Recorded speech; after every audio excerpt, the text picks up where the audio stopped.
He opened the door at 6 a.m. every morning, but no one knew what he had done during the Tet Offensive 50 years ago. As he quietly swept the corridors of the VFW lodge, his face appeared in none of the photographs on the walls. Bob Hayes, 77 years old, came at the same time 6 days a week and followed the same routine. Coffee machine, table arrangement, floor mopping. He didn't speak, didn't greet anyone. He just worked. His hands trembled sometimes, but he never complained. He never took off his old leather jacket, as if he was hiding something underneath. His shoes were old but always polished, Marine style, sharp corners, tight laces. The VFW Lodge wasn't just a job for him. He knew every corner, every wall, every photograph.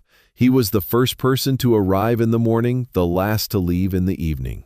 When young veterans came, he would retreat, staying in the shadows. He would listen to their loud laughter and war stories from a distance. But he never approached. He acted as if he didn't belong there. Yet he had been there longer than anyone in that building. The young veterans barely noticed him. Men in their 30s, back from Iraq and Afghanistan, would share war stories at poker tables while ignoring the old man working in the corner. "The janitor old man is here again," they would say among themselves. He probably ran away during Vietnam too. They had no idea that the man emptying their ashtrays had earned a Purple Heart in the bloodiest battle of 1968. They didn't know that his trembling hands had once carried wounded Marines through enemy fire. They saw only what they expected to see, an old man with a mop and bucket, invisible and unimportant. Bob preferred it that way. Recognition brought questions, and questions brought memories he had spent 50 years trying to bury. Every morning he unlocked the same door. Every evening he turned off the same lights. Between sunrise and sunset, he moved through the lodge like a ghost, maintaining the space where younger warriors gathered to heal. He never joined their conversations, never shared their table.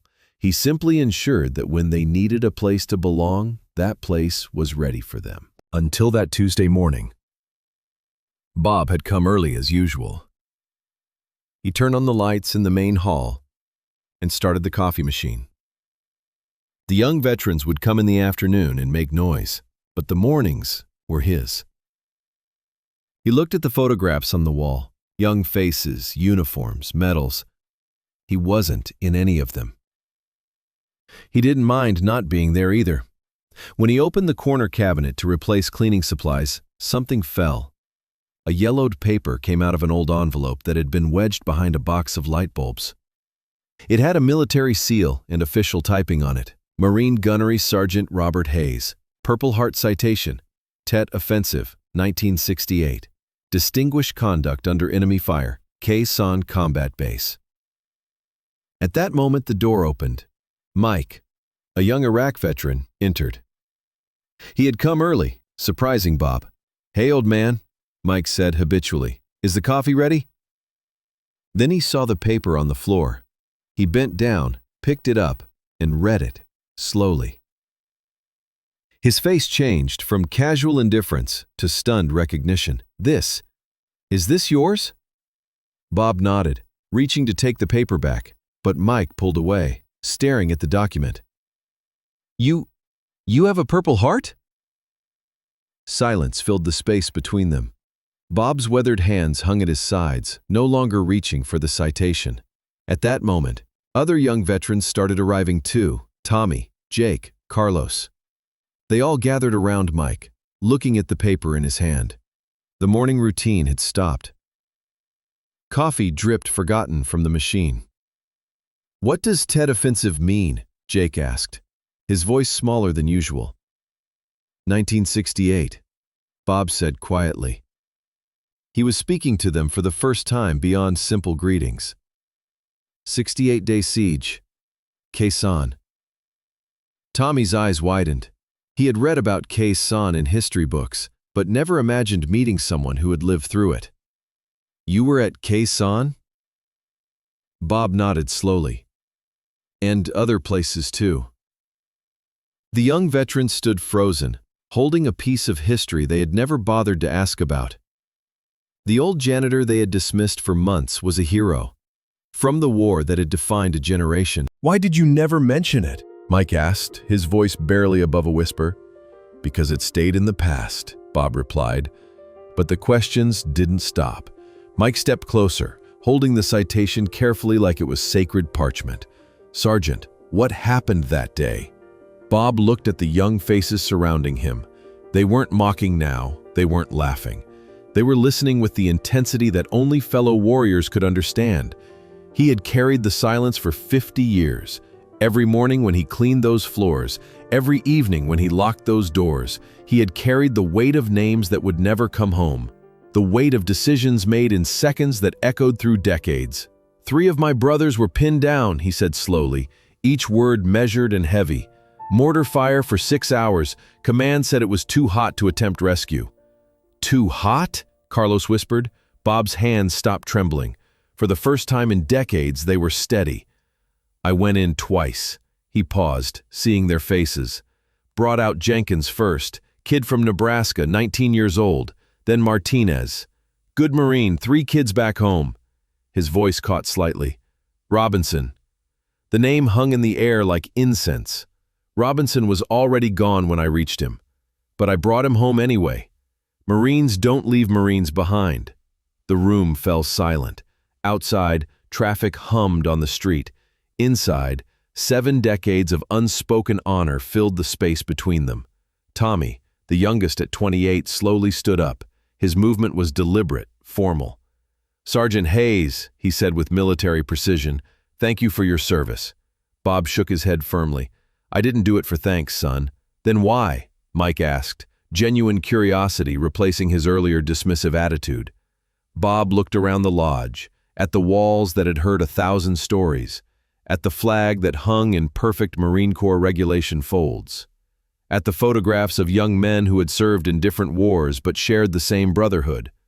"Because they would have done it for me," he said simply. "That's what Marines do." The answer carried the weight of absolute truth, spoken by a man who had proven it under fire. That evening, everything changed at the VFW Lodge. The young veterans began asking Bob to join them at the coffee table, not as the janitor, but as Gunnery Sergeant Hayes. He would sit quietly, listening more than talking, but when he spoke, they listened with reverence reserved for scripture. Stories came slowly at first, like water through limestone. The taste of fear during rocket attacks, the weight of a wounded Marine across your shoulders through jungle mud, the sound of helicopters that meant salvation or sorrow, depending on who was inside and whether they were coming or going. But mostly he talked about brotherhood, about promises kept and prices paid, about coming home to a country that called them baby killers and learning to carry that shame along with everything else they had brought back from the war. "We didn't get parades," he told them one afternoon, staring into his coffee cup. "We got spit and protest signs, airport crowds that turned their backs when we walked by in uniform. So we learned to stay quiet, learned to blend in, learned to pretend it never happened." Jake, who had struggled with nightmares since Fallujah, found himself sleeping better after talking with Bob. The old Marine had a way of listening that made the darkness less heavy. Carlos started visiting the VA hospital with him on weekends, learning to sit with dying veterans who had no family left. Mike began helping with the morning routine, not because Bob needed it, but because it felt right to serve alongside someone who had served so much. The lodge didn't just serve coffee anymore, it served understanding. Bob became the bridge between wars, helping young veterans understand that what they were feeling had been felt before, that survival was possible, that healing could happen even if it took 50 years. He never preached or lectured. He simply existed as proof that warriors could come home and keep living, even when living felt impossible.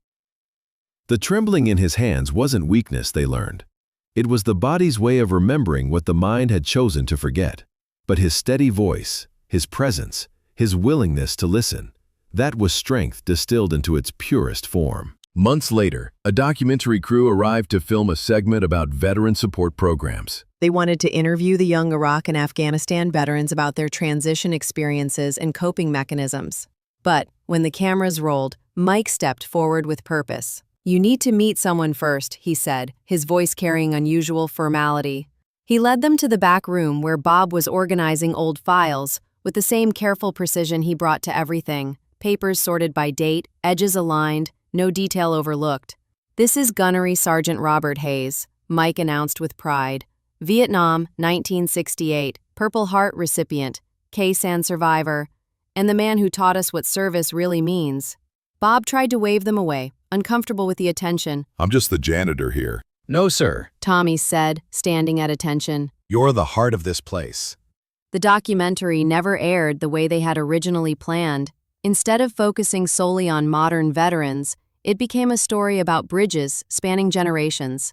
About how healing happens when warriors from different eras find each other across the decades that separate their wars. About how wisdom passes from gray hands to younger ones, and how the circle of service continues unbroken. Bob never asked for recognition even after the story spread through veteran communities across the state. He continued coming at 6 a.m., continued his quiet routine. But now, he wasn't alone. The young veterans had learned something sacred about the man who swept their floors. Sometimes, the greatest heroes are the ones who never stop serving, even when the world stopped watching. When a reporter asked Bob what he wanted people to remember about Vietnam veterans, his answer was characteristically simple: That we came home and kept going, that we learned to carry each other, whether anyone was watching or not. That's what Marines do. The VFW Lodge still opens at 6 a.m. every morning, but now, Bob Hayes unlocks the door, surrounded by brothers from different wars, who understand that honor isn't about the medals you display on walls, but about the promises you keep in silence. Sometimes the most important battles are fought not with rifles, but with mops and coffee and the simple act of showing up every day to serve those who served.